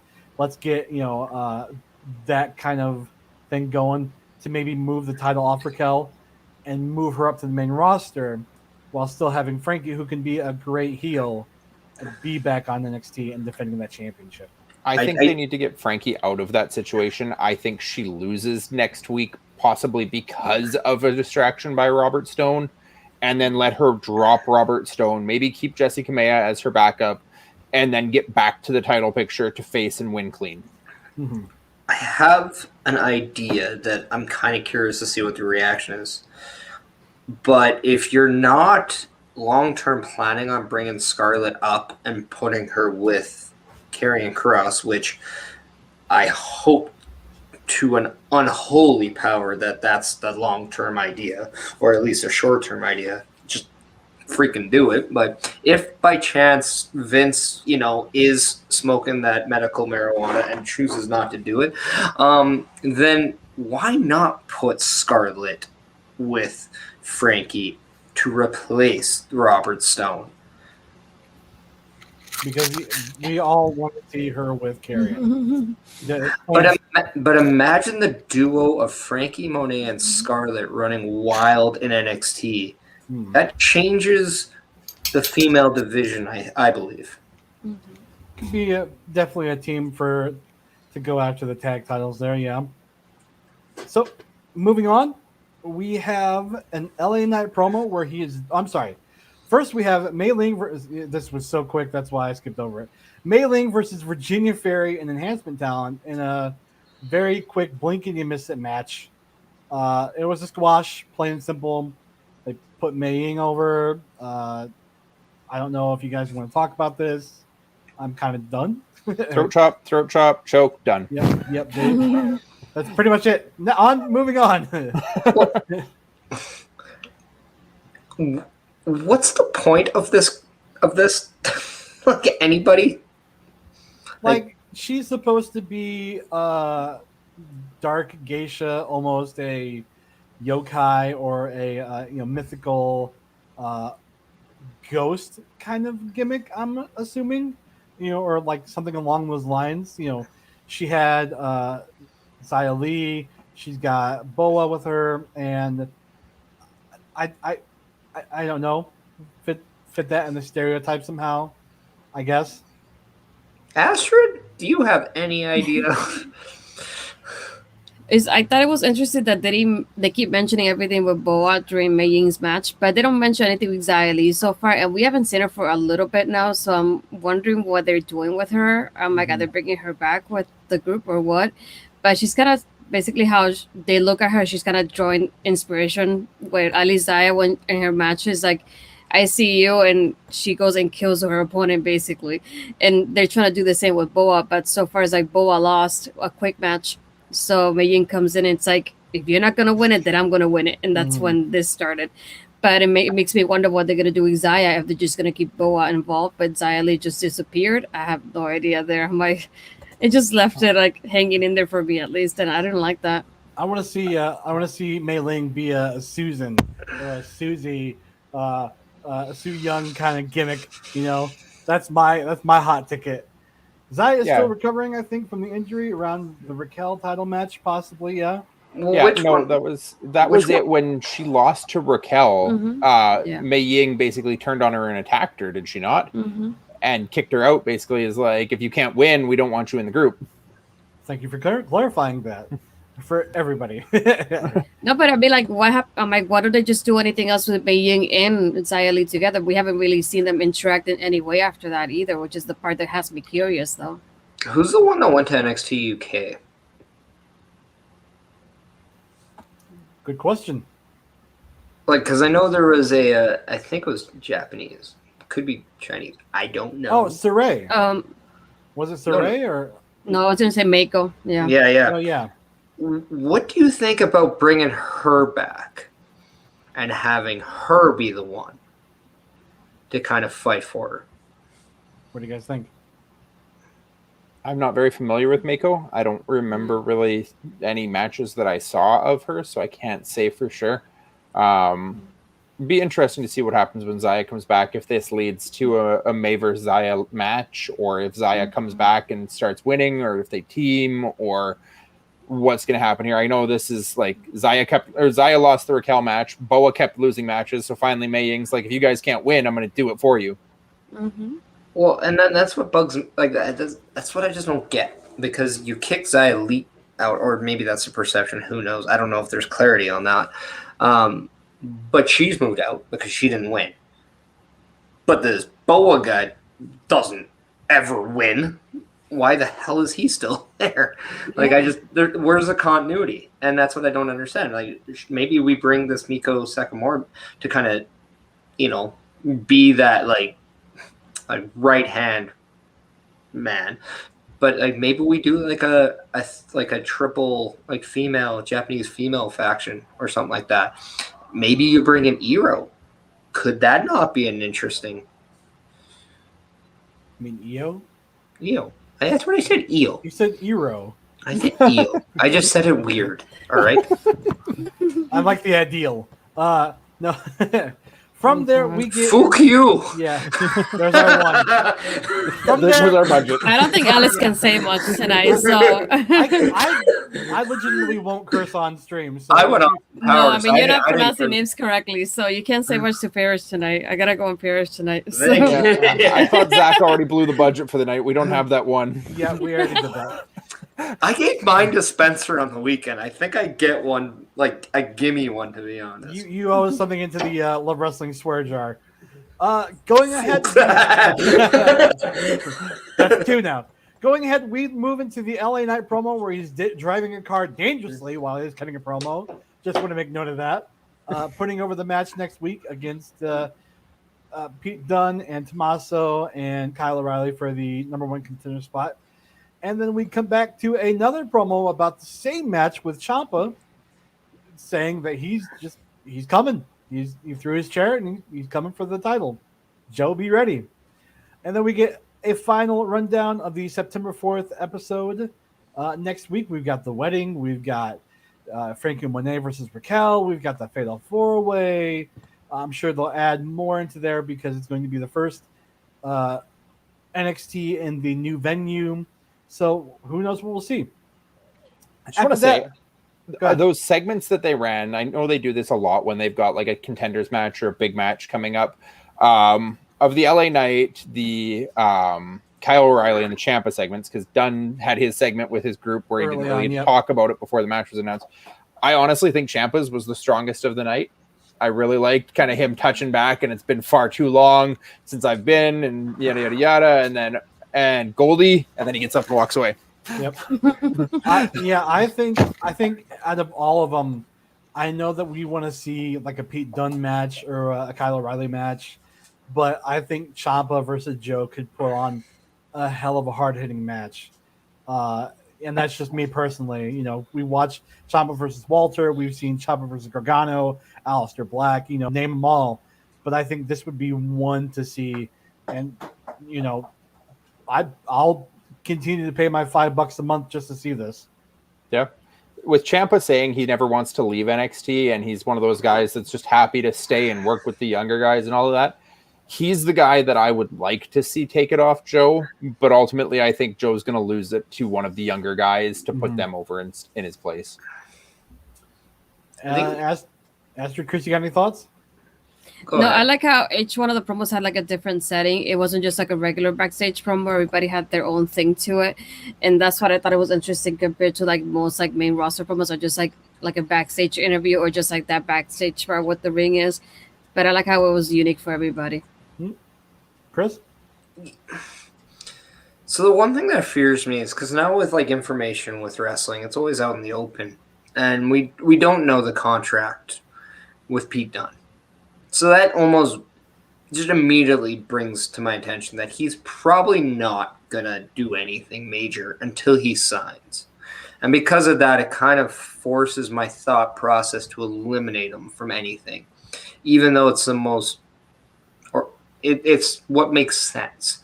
But Trump, I think, when it comes to the faucet of the title, he's the most believable option for Samoa Joe. I think also LA Knight and Kyle O'Reilly just kind of makes sense right now. So you can do Ciampa against Joe.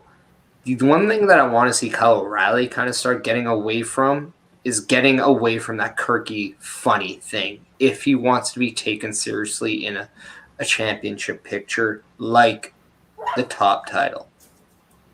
Because I just don't know if that's going to really relate going forward, because we've seen acts in the past do that, and it kind of takes away that tough guy mentality, and you can only do so much in matches at times. Mm-hmm.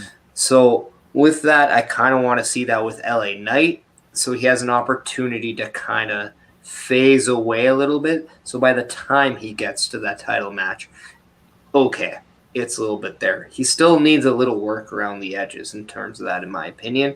That's why I think Ciampa makes the most sense, because he is by far the most polished, deserving guy that's, again, it's been a while for him. And that's only if you're not doing Pete Dunne, because I think Pete Dunne just trumps what I just said with Ciampa.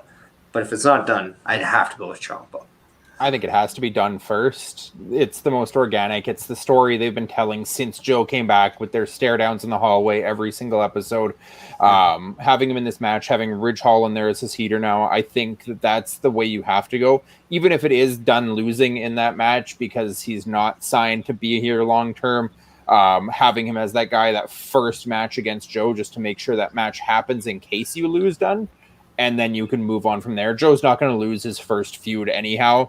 So you put that over, maybe put Ciampa next, let O'Reilly and Knight maybe feud between the two of them for a while, and then the winner of that feud takes on Joe next.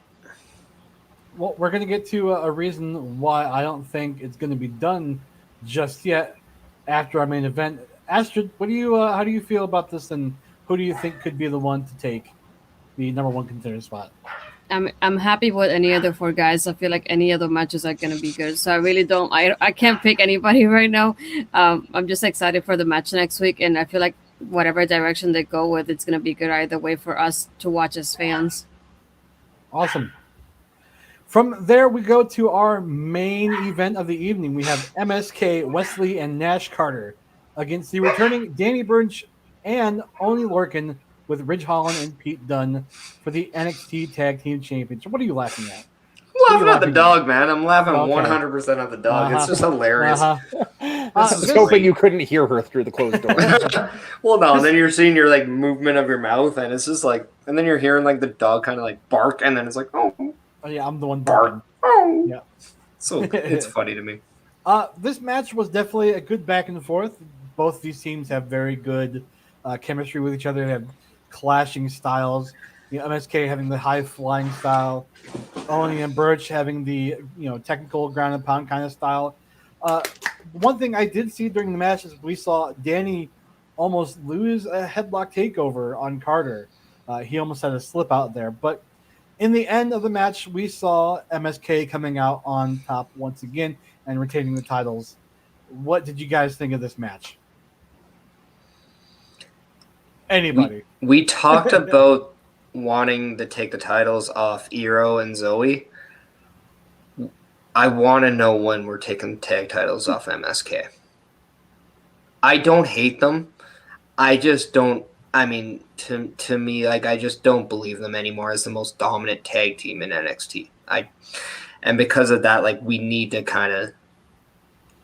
do this. I think this is the best thing to protect them from getting maybe bored, like, because we've seen in the past this tag team will be booed if you put them away or put them against another face tag team. I just don't want to overexpose maybe their lack of actual connection to the audience, because there just seems to be a connection, like a signal loss between them and me as an audience. I don't know. Am I wrong here? I almost started, like, during the match tonight, I started thinking that I must be someone that feels the same way about MSK, the same way I feel about Orange Cassidy, that I don't get them. I get that there's a lot of people who love them, or at least that's my understanding. There's enough cheers, there's enough reaction to them that there's got to be some people out there who love them, and they're entertaining enough in the ring. I just don't get what they're about. I don't get anything of their characters, and so I can't truly appreciate what I'm seeing from them.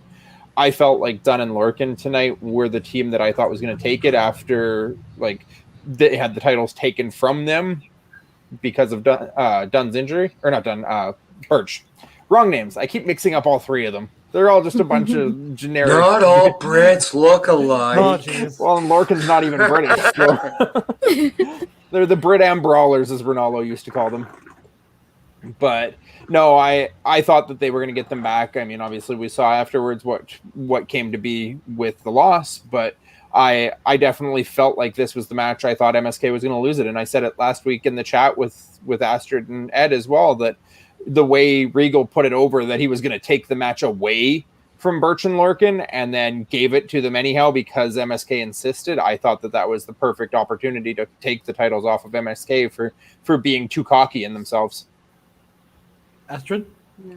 I mean, I don't mind MSK, but I thought, from the get-go, based on the story, that I thought like Birch and Lorcan were gonna win the titles back. I think like being how it was promoted as a tag team kind of night, I was hoping they would end with them winning the tag team titles again, just to get everybody buzzing about the episode itself. And being that the episode is like the last episode of like them as a black and gold brand, so it's like I think would have been like a good send off to get the fans going and to get everybody talking after the episode itself. So I was expecting them to win from the get go, but the way they ended, I'm like, okay, I guess MSK wins, but what happens now? I'm like, I feel like they're one of those tag teams that the crowd is just like in between about them. There's sometimes if you could hear them, they get a mixed reaction from the crowd. So I was expecting them to lose from the beginning. I was surprised they didn't. That said, I feel like MSK's kind of their personalities and their gimmick of what they're doing, their entrance music, it fits with what they're promoting of the new NXT as well. Mm-hmm. It's a look and a feel that will fit with that brightly colored new aesthetic. Yeah, but with that, like, to me, like, I always like the chase for babyface instead of necessarily that long run as a champion. I want to know what's happened to Grizzled Young Vets. I want to see more of these guys. These guys never seem to get that run all the time. They always have this push and pull. They get Dolph Ziggler so freaking much in NXT right now to the point where I think you just push the trigger on them. Maybe it is the very first episode of this new NXT to where MSK could be looked like they're kind of like the thing and like the poster boys of this, but they lose the titles. And because of that, maybe you're more invested in what they do next. I don't know, but I do think like you need to change something up if you're gonna rebrand and relaunch this. I think the tag titles are the easiest ones to take or to make that change, whether or not it's men's or women's. But I do think the men's right now is like I think it's more vulnerable to change them. Like I think you have to do that before you do the women's. I would like to see Ashanti and Top Dollar get in there and get their shot at MSK still. But I don't know that we're going to get there with the Legato stuff going on. So the only other team that's available for MSK right now, I think, is GYV. So I think we have to go there next, right? Mm-hmm. Yeah. Well, speaking of going next, we kind of see where we're going to go next with Pete Dunne and Ridge Holland and Lorcan and Birch. As after the match, Dunne and Holland come down to the ring and attack Danny Burch and Oney Lorcan, and which comes full circle to the reason why I don't think Pete Dunne will win the Fatal 4-Way next week is because these two guys will be coming back at him and costing him something, or at least giving him a little bit of just desserts. I mean, and this was the way that they ended the show. Not too much of something, but it was something at least. What do you guys see in this breakup? A tag match. Yeah, it weirdly timed, awkward. I didn't understand Ridge Holland joining Oney in the first place, since Ridge Holland hurt himself on a move he hit on Oney. Mm-hmm. That he comes back and aligns himself with the guy that he got hurt with. So it didn't really make sense to me as a viewer who remembered watching that back in the day when Ridge was debuting and on his initial push, and then coming back and aligning with that faction. But I mean, I think Ridge and Dunn have a lot more opportunity to go places on a singles, in like a team of singles, as opposed to chasing any kind of tag team route or anything like that. I think you get the eventual feud with Dunn or with Birch and Lorcan, but after that, I think you just move on from it. That is a great idea, Ed. I like it. Yeah. Same. Dunn and Ridge with GYV. I'm no expert on GYV, but Chris, you are, and I know that for sure. What do you think? Well, what about bringing British Strong Style over? Like, we had that, like, I don't, like, if Dunn needs somebody, why doesn't he go to the two people that he knows? Like, I always thought Mustache Mountain just didn't get enough exposure on the NXT brand, even when they were the tag champs for, that blimp of a radar that they had. But I would love to see those two come over, and then maybe Ridge Holland kind of maybe turns on Pete Dunne, and then we can do, British Strong Style against Ridge Holland and Lorcan and Birch. I wouldn't be against that, to be honest.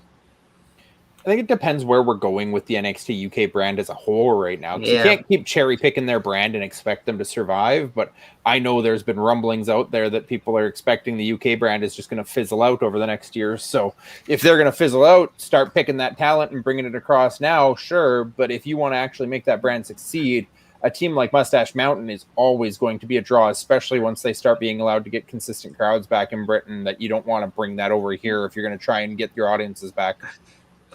Yeah, and that's what I just don't know. Like with this whole thing, it's all about like just kind of that long-term feel for me. Like I just don't know. Like for Pete Dunne, I think that's why I just don't know with him. That's why I'm so uncertain, because with his contract scenario, it makes me really worrisome about whether or not the button's going to be pushed on him, because in the past, usually that doesn't happen. But if I'm going back to like what he knows is British Strong Style. And it's really hard not to convey that. And I do think their tag team scene in the NXT UK, they're not used in that scene. So what's the harm of bringing them over for a couple weeks, couple months, only to go back afterwards because, there's things done. I think Dunne and Holland with GYV, though, you can drop Birch and Lorcan because Lorcan's not even really British at all. And you've got Birch has been injured and looked completely out of shape and not in the same condition he was prior to his injury. That you put Dunne and Holland now with GYV and have an actual UK faction. Yeah, like kind of like a British invasion. Like I always loved that gimmick in TNA or now Impact, but I mean, it'd be kind of nice. I mean, aren't we kind of getting close to that Worlds Collide show anyway? Like, why can't we start setting some seeds for this? I mean, those four put together would make a heck of a better option than when we had Sheamus and Barrett and whoever else as your world nation, whatever. Del Rio. Del Rio and Rusev. Yeah. Well, from there, let's clear the floor, gentlemen, for our Lady of the Night. Astrid, what are your final thoughts on this segment and this NXT overall? I mean, just has me curious of how the Reign brand is going to change at all, especially next week. Like, we don't know what's going to happen next, so I'm just curious of what they do next, what directions, if what they said to do with everything, because I feel like there's so many things they could do next week with the rebrand. I'm like, I feel like they need to do something to make an impact and to get everybody talking, especially being that it's like a rebrand episode of it all. So, all right. And last thing before we close out this episode, I like to kind of give a grade for the show, just to see where we all kind of fall on how it did tonight. Personally, for me, this was kind of a 6 out of 10. This was our big send-off show to the end of the Black and Gold brand, and it didn't quite deliver as it should. Granted, this was a pre-taped show, and they had all of this done weeks ago, but knowing that this was going to be your final show, they could have delivered it just a little bit more. So yeah, definitely a 6 out of 10. Cody, we'll go to you. What did you think overall? What would your grade be? Yeah, I think it was definitely a mediocre show. It wasn't anything special for the night. I think we only actually ended up having, hard to believe, but I think we had about 3 matches in the entire night that weren't squashes. We had the Ember match, we had the women's tag match, and we had the men's tag match, and everything else was just promos and squashes. And it's set up. Hopefully next week's show is going to be a big show for the premiere of the new look. But yeah, 6 out of 10 as well, I think. Chris, what do you think? I think they kind of went in the approach. Like I know, like as a fan, we're always wanting to see more, right? Like that's always kind of like a natural kind of like want. It's like, oh, it's their last show. They need to do something big. I think what they actually tried to do is make sure that you weren't going to miss the old NXT as much as possible. So the transition's actually smoother than what maybe you would think. I thought TakeOver was really the kind of go home of that old NXT. I think lately we're just seeing like an awkward curve. So I'm going to give it a 6.5, seeing how it is. It was mediocre, but at the same time, we saw a lot of developments. And because of developments, that's kind of where we're leading into the new NXT. It's all about developing. And because of that, I do think they kind of hit some nail. They just didn't really hit the right nail. And because of that, I do give them a 6.5. And I do agree with that perspective of, leave them wanting more, leave them wanting to tune in next week to the new rebrand. Astrid, we're going to finish off with you, and then we're going to send it on home. What did you think of the show altogether, and what's your grade? I'm gonna give it a 7 out of 10 because even though we didn't get a lot of matches, I feel like the matches were good and they kept me like watching. And the promos like setting up things for next week. Those promos were good, especially from the guys in the Fatal 4-Way next week. I like the promos too, so I just give it a 7 out of 10. Awesome. And with that being said, it is time to take it home. This match is over. We're done for the night. We're done talking about NXT, and this is the final episode of the Black and Gold brand. And it's a little somber. It's a little, hopeful for the future. We'll have to see what they bring to us next. But speaking of next, let's find out where we're going to see some of our friends right here with the War Report. Next on Love Wrestling, we're going to start with Astrid. Where are we going to see you next? Probably for the Saturday Night Reacts, or Saturday Reacts, I guess we'll just call it for now. But yeah, so far for the Saturday show. And where else can we find you? I'll be at Astrid Pizarro on Twitter. Get it out there, girl. You gotta. Where are you at? Let us know how to slide in them DMs. You never snap at a female. All right? You just never do that. That's like saying relax. No.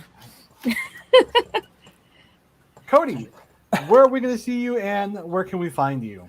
You will probably see me on the Saturday Reaction show as well. But one thing that's not a somber mood is that next week we get to react to the Index wedding, and I will be here with the natural, Miss Astrid, and hopefully our good pal Ed will be back and ready to go with us next week for the premiere of the new brightly colored NXT. We can see what's changing, what's not changing, what's staying the same, and have a good time on here every Tuesday night. And you can join me Mondays on my Twitter at Cody Defoe as I do live reactions and live tweeting of the Monday Night Raw show right now, because what else is there to do during Raw? You're live tweeting Monday Night Raw right now on a Tuesday? Yeah. No, on a Monday. On Mondays. And Mondays on Raw. And yes, you will fear not. You will not have to see my face next week unless something happens. Ed shall be returning to host this show, so don't worry. I'm going to be on until you find me on the weekend shows with Saturday Reacts, Blowing Off Stream, and Sunday Brunch. And you can always find me at EctoGuy87. I will be live on the Twitch tomorrow, and I think I'll be playing some Phasmophobia. So come join me. Say hey. Chris, we're going to finish off with you. Where can we find you at? Yeah, what a host, right? Just taking an event. I had to get my stuff in. Thank you very much. We just save the best for last, Paris. You're the host who just says, you know what, I'm tired. You guys find the door. Go leave. Right? Like, save the best for last. If that's the case, Astrid would have gone last. But no, I mean, you can find me definitely the Saturday on the Reacts. If you're local in town in the Edmonton area, you can find me at the Norwood Legion on Friday, wrestling with Real Canadian Wrestling. You can find me on Sunday Brunch, and I believe I'll be on Inspired with Cameron Stevens on Tuesday of next week. And because I got some days off, I'll probably just come in on next week as well and just kind of run in and just absolutely crap on everybody's opinions, because why not?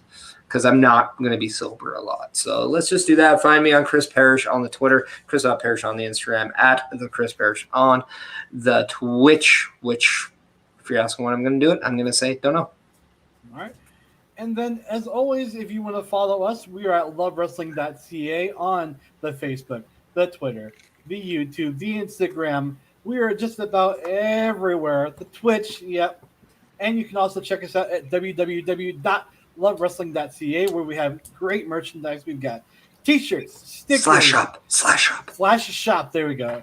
Lovewrestling.ca/shop, where we got fanny packs, because my fanny needs a fanny pack for sure. And always, you can show us your support. Find us on Twitch. You can rate this podcast at ratespod.com/lovewrestling.